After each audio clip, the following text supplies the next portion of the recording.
This will be a panel discussion where we will talk about the security challenges that e-commerce industry is now facing. Ever since the COVID pandemic in 2020, the e-commerce industry has seen a boom because a lot of small-scale businesses, they have actually scaled up and built their own stores. So in this panel discussion, we'll see the common security challenges they're facing, how their journey is actually navigated. And without further ado, let me bring out our expert panelist. Please welcome Manish Chabra, Nitesh Pamnani, and Shyam Sharma.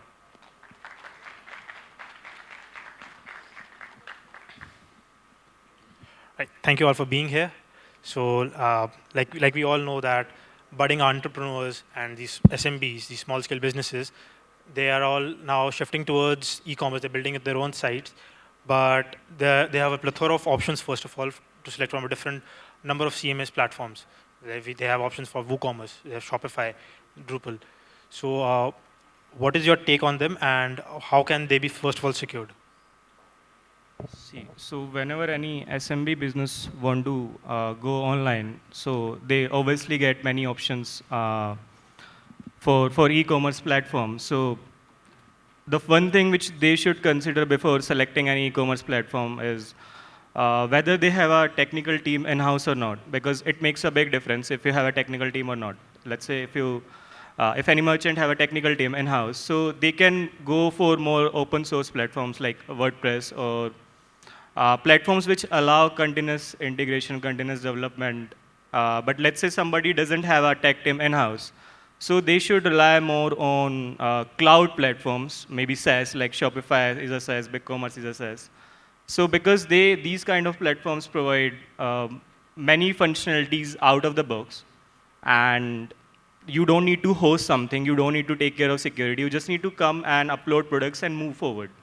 Just focus on business operations instead of focusing on security and uptime and all those things. SaaS doesn't require those things. That's already managed by some company who says it is.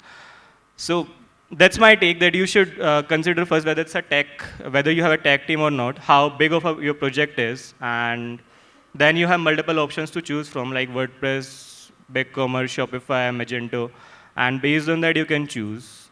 What do you guys think? What should be? Totally agreed, Manish. I think the basic requirement that you want to fulfill, that how much does your scale of your business that you are going to handle, that matters a lot for choosing what CMS or what e-commerce platform you are trying to build the application on. I think, as Manish said, if it is a small scale business, because small scale business needs to implement everything very fast. So they doesn't have time to set up everything in-house. So they can move forward with SaaS platforms like Shopify. But if you are talking about big businesses, big shops, or considering that have 50,000 plus SKUs, then handling that, then and the bigger or larger scale businesses mostly need customization in their platforms. So you need to also think about that the platform that you are choosing has the capability of customizing according to your needs or not. So I think that point I can add on that, so that you also need to be aware of that customization you cannot mostly do on the SaaS platforms, and they are not will bend as flexibly according to your needs after you are hosted the site on them. I think that's okay. My thoughts while we are on the SMB market are a bit different. I'd suggest them to go via the marketplace route. You list your products on Amazon, you list your products on sites like Flipkart, and you take advantage of their infrastructure so that you get a traction. So we are trying to shift a brick and mortar store to an e-commerce presence. They will have to take care of SEO. They will have to take care of incoming. There are bot attacks. I think we should start thinking about security at least from the beginning. And go to a marketplace like Amazon, which is taking care of it. You get some traction. You get your own e-commerce store. You start driving that traffic from Amazon to your own e-commerce store, so that there is a balance.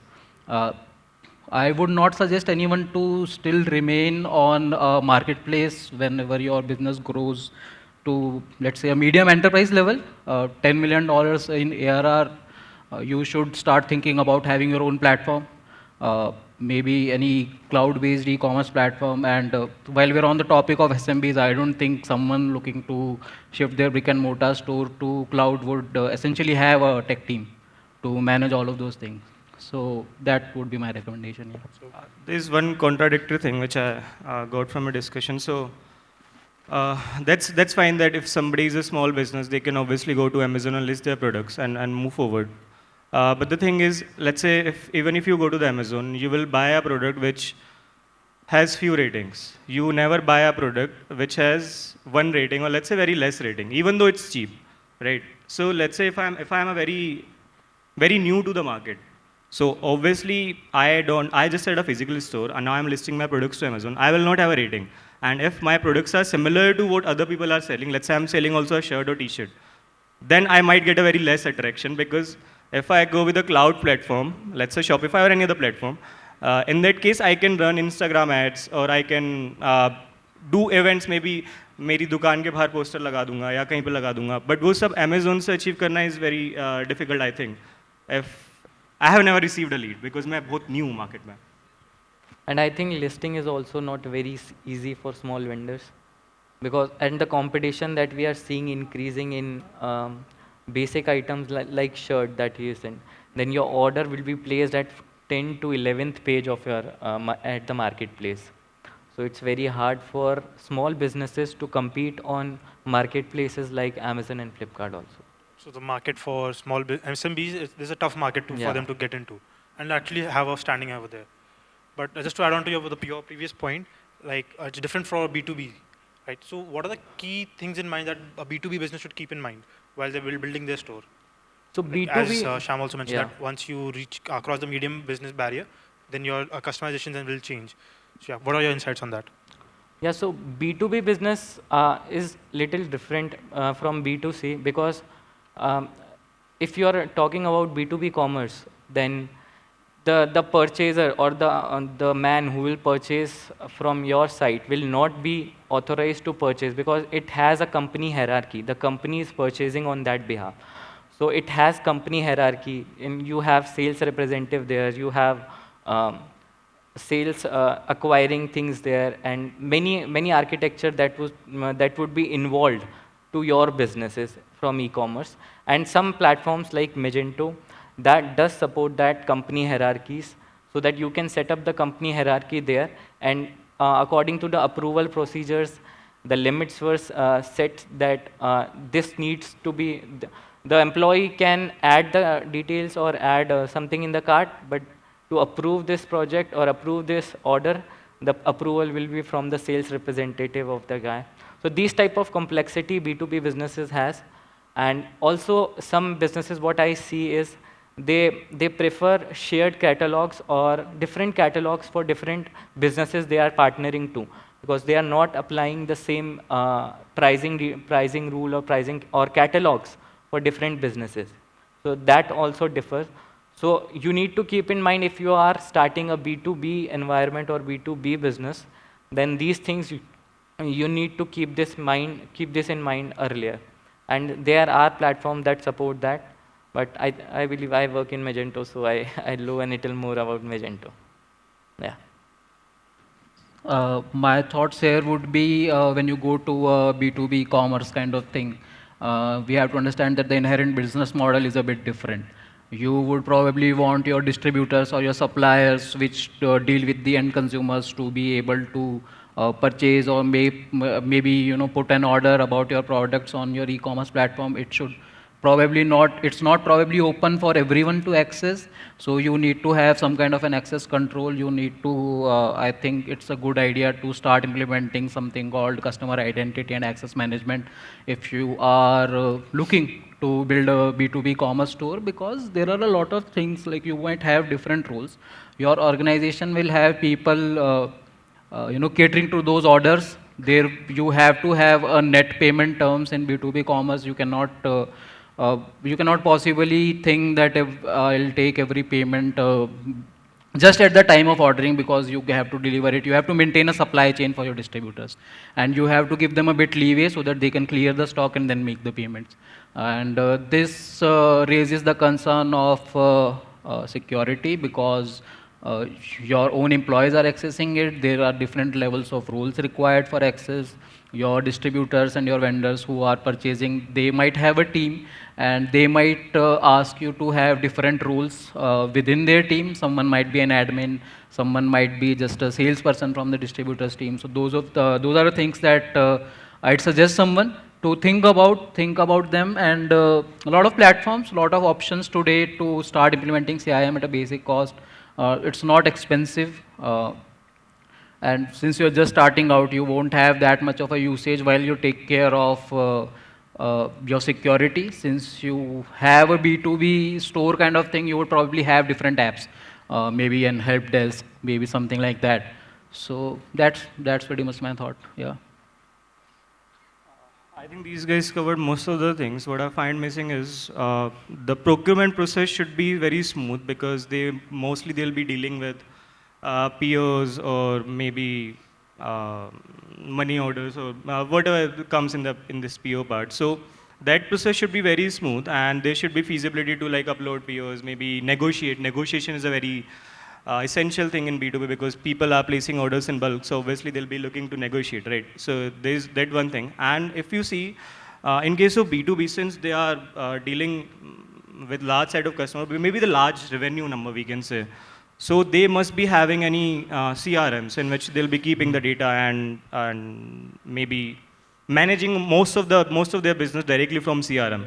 So while choosing e-commerce, we need to make sure that they have either sufficient webhooks through which it can be integrated with your CRM.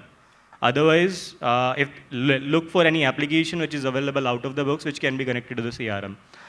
Because when we deal with B2B, the supply chain is complicated as compared to the B2C model, because payment is quite complicated. The number of orders, money is also very high, and there are more components as compared to B2C when we talk about the supply chain.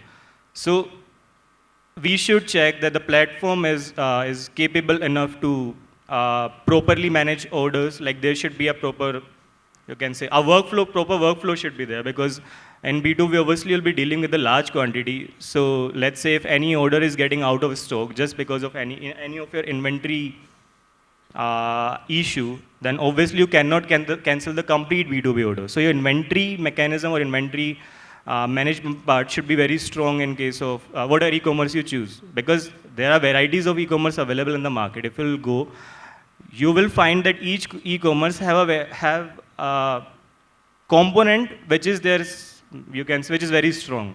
So as he mentioned, Magento has a good B2B case.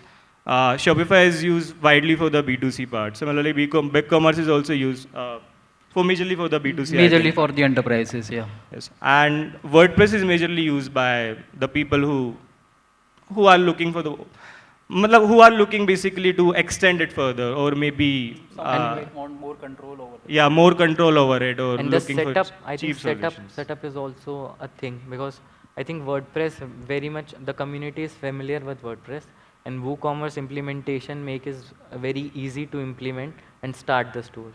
Same like I think Shopify has also had that. It's easy to So work. now our audience does know about B2B, B2C, and the beginning challenges, the teething stage challenges that they do face, and they now know how to manage it. Now let's talk about the security aspect. So first of all, what are some of the common security attacks that e-commerce industry faces right now? And from your experience, like how are they usually tackled so far? Most common attack is spam accounts. Anybody can come to your store and try to register as many accounts as he wants. Then the other attack is, which commonly is used, is if you see, like during Black Friday sale, the stock is very limited. So everybody wants to get hold of that cheap stock, right? So what people do, people generally create extensions or bots which can automate the complete checkout process. And with the help of those bots, they quickly purchase as many items as they want. And since it's a sale, so obviously product stock is limited. So with the help of these bots, they quickly grab the stock, And later on, since it's more like a scam, so they obviously don't want that product. They will cancel the order when it is about to reach them, when it is about to be delivered. So for that customer, their sale is destroyed. They eventually didn't get anything. And that was an attacker. So he was in for nothing. He I was just have wanted to remembered spam. something. Sorry? I have also done something like that. So these are the two common things which I have seen. Others are also there. These guys will tell I you. am mostly seeing bot attacks, DOS attacks. I had a client who was trying to sell guns in America. Their major problem was people from Asia were ordering those guns and they could not deliver it. So those kind of things are real, they happen, and you start there. You identify who is your core, what is your core market, where do you want to sell. If it's something regulated like guns, you might want to restrict access to your store to within the country itself and not from outside. And for bot protection, you might want to use something like a firewall. You do IP throttling so that someone cannot create spam accounts. So that's pretty much it. Good start.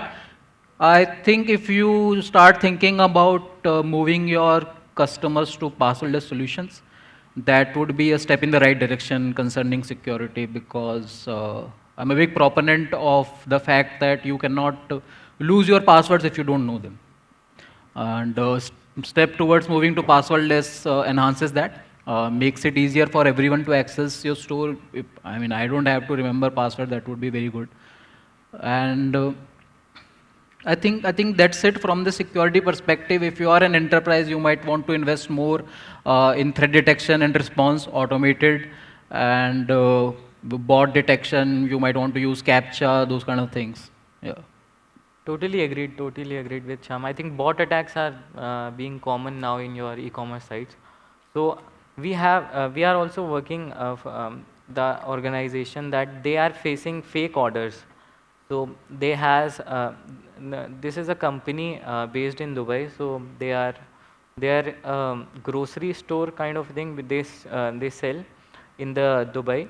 So what they are facing was they are facing fake orders, and they had option of CODs. So through the bot attack, the user is checking out with random email, random addresses, and checking out for the bot account. So it is now very common.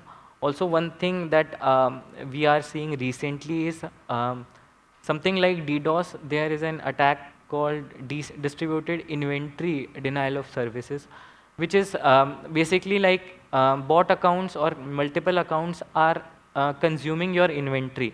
Something that Manish also said, that they are checking out or they are just keeping this in the inventory so that the stock gets over for the genuine users. So that kind of attacks we are seeing. And I think as Shyam said, that captcha. And so what we had done for the customer that was facing the COD orders, a fake COD order, is we have implemented MFA at their checkout.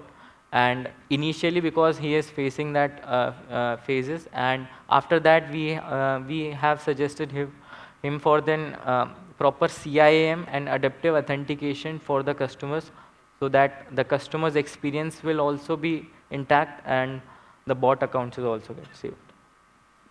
To be honest, I have tried to implement multiple security solutions to prevent bots and all those things. But I find capture to be the most effective one and the simplest one, because it do the job. It do the job. Whatever you want it to do, it is doing it. The thing is, we don't want to implement capture on site because it makes the experience slow. Nobody wants to check out slow. You always want, if you are taking somebody's money, you want to take it as soon as possible. Otherwise, they'll not give you. You can call it optimized checkout. Yeah. You don't have to be so direct.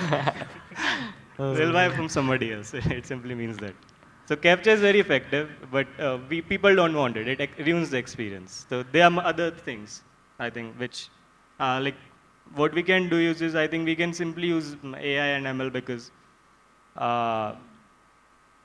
it is working in the background eventually. So since if it is working in the background, it is not taking time from the front end, you can say. It is not delaying the experience. It is always working in the background. It is collecting data points about your user, his behavior, his network. By behavior, I mean it can be mouse movement, it can be keyboard strokes. And by network, I mean his browser fingerprint, his IP, his device information. Then how long does that user take from going from one page to another? And there are more data points. I can keep talking about data point, but we'll delay it. So apart from that, these are the essential data points: network, behavior, and their device information. With the help of these, we can identify whether this is the same user or not. So I'll try to give an example. Maybe uh, which e-commerce platforms use. So I'll give an example. How does Shopify identify whether it's a bot or not? By their out-of-the-box system. This is also used by some other platforms. So they check the billing address and shipping address. So whenever you are making a payment, you are entering a billing address and a shipping address. Both can be different, both can be same, right? So if the credit cards address, the address which you gave to the bank is different from what you are entering over there, they will identify and they will flag. They will just reduce the score, like -10 for address mismatch. This is something Stripe provides. Yeah. So Nice. this is out of the box. Obviously, we can integrate Visa APIs, but we can use, since Stripe is a payment gateway, so we can use Stripe APIs as well. Then -10 point for this purpose. Then move forward, then let's say instead of making payment in one attempt, person use 3 attempts. Why he require 3 attempts? If I know my credit card details, I can make payment in one go. So that's again raises a red flag. Then again we'll do a -10. Then let's say while through the complete journey, let's say from the case he viewed a product, he added the product to the cart, he checked out, and then he visited to the thank you page. On these, I'm just saying four lines, but there can be more sections as well. During this 4 flow, let's say during 1 to 2, he took 5 seconds. During 2 to 3, he took 0.1 second. And let's say he changed his IP as well. So it means that user is changing his IP, user is showing a different kind of a behavior. This is not a human behavior where you go in 10 seconds from 1 to second page and then you go from 0 to in 0.1 second. And you never change your IP continuously because you are also afraid कि अगर मेरा internet चला गया तो payment fail हो जाएगा तो we will also not try it. So why does he is trying? So this is also one thing which reduces the point. So the complete factor is try to analyze like the program or the app which we write to prevent this attacks with the help of AI/ML. We try to analyze the user behavior. We try to collect all the data points, and with each mistake, with each red flag, we try to deduct some point. Then we know most of our customers or maybe most of real users have a points between 60 to 70. We'll mark that as threshold.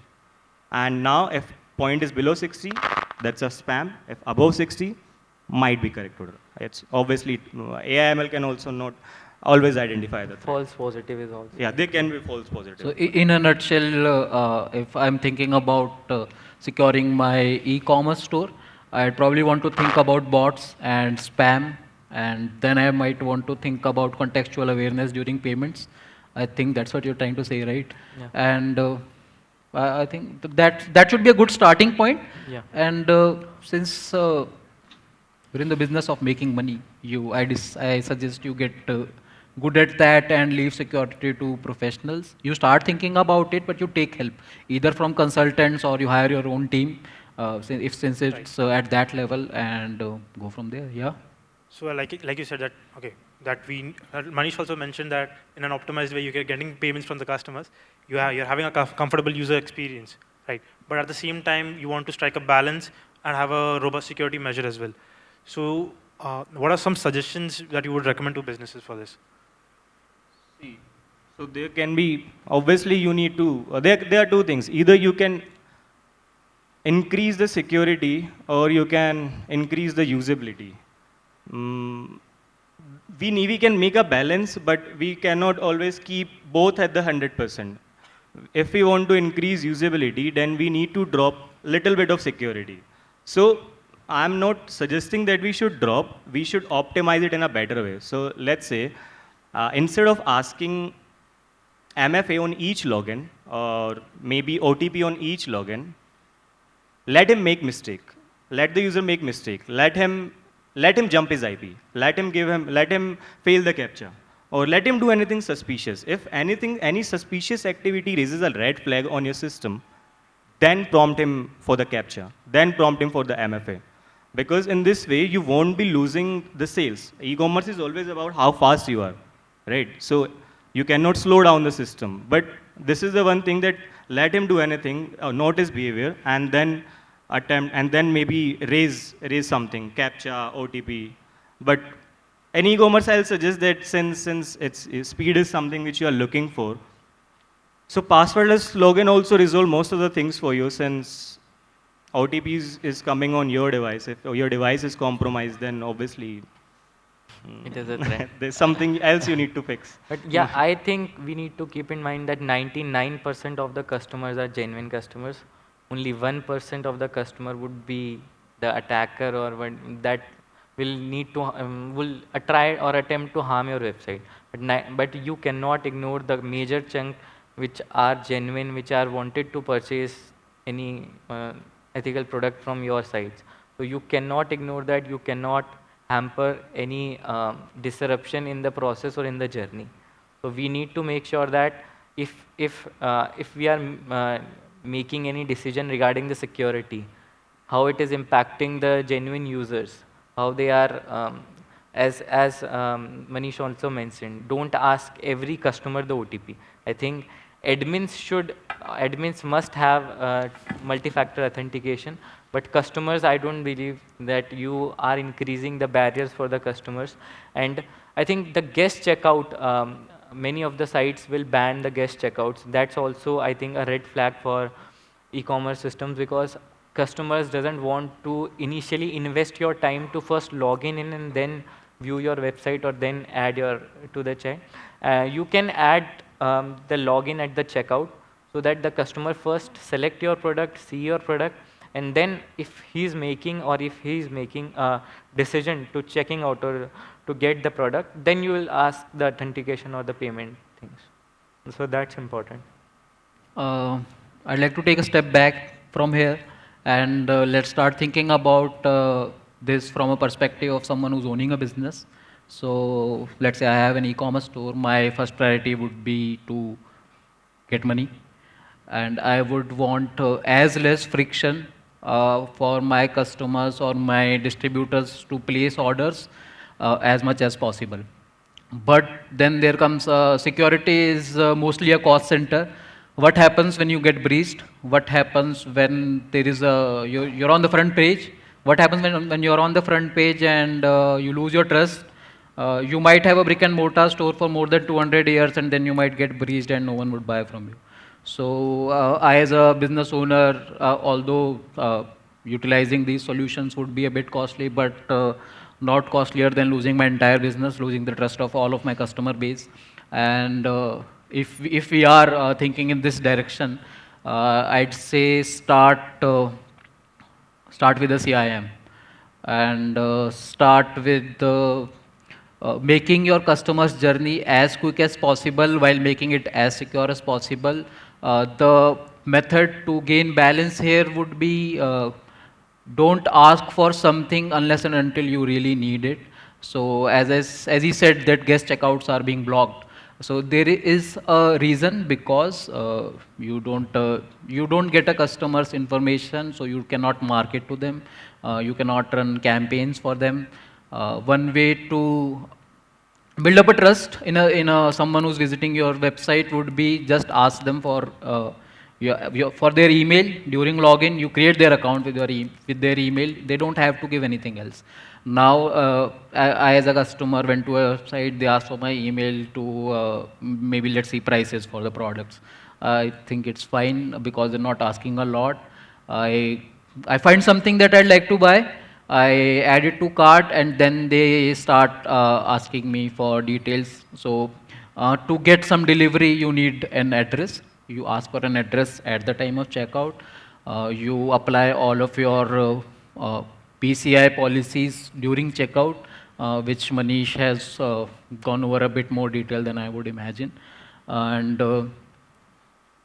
that puts up a good base. That puts up a good base, and you start hampering malicious actors. But what if someone was hell bent on destroying your business? You you get your associate team up. So there are multiple companies that act as consultants for businesses that don't want to get into IT, but we're in the new age. Everyone will have to do it. You get to your consultants. You start implementing some very basic stuff. You start implementing MFA for your own employees, because if you are at a scale which we are talking about, you're not the only one running the shop. You have a team, and you secure access of your team, you secure access of your customers by utilizing passwordless. I'd say refrain from OTPs, because OTPs are, in my opinion, not a good, very phishing prone. We might want to start using phishing resistant methods, like there's something called WebAuthn 502. Use your biometrics. Anyone is always anyway using smartphones to buy. If I'm selling something like clothes or something, I'd want to use that. If I'm selling something more like a hardware shop, I might want to take a step back and see I think people who buy hardware might not be that tech savvy, because there can be old guys who just want to do it for fun. We will have to take care of them. We'll have to have a way for them to get to the store, log in, or maybe order something and get what they want. That's my core user base. I'd have to take care of them. And I think that that would be a good point. As you grow, your CIM solution should grow with you. A lot of options there. I'm not selling anything, man, but It you doesn't start sound thinking so. about it. You start thinking about it. You get your house in order. You get your office in order, and you focus on your business. I've just thought something. Just a few minutes ago, we were discussing zero trust. Trust nobody. Today we are saying trust everybody. Not every time. Okay. Zero trust as a concept looks very promising. I am yet to see a successful implementation of it. And that's what I think. That's Yeah. why implementing e-commerce, trust everybody. Trust everybody until and unless Not every time. Trust your customers. trust your customers. Yeah, I mean, make your customers trust Trust. yourself. That's what I want to say. Yeah. Well, on that humorous note, I think we can conclude this panel now. Thank you so much for your time. Thank you for being here. Thank Thank you, you. Nakul. Please You've give been him a very good. big round of applause.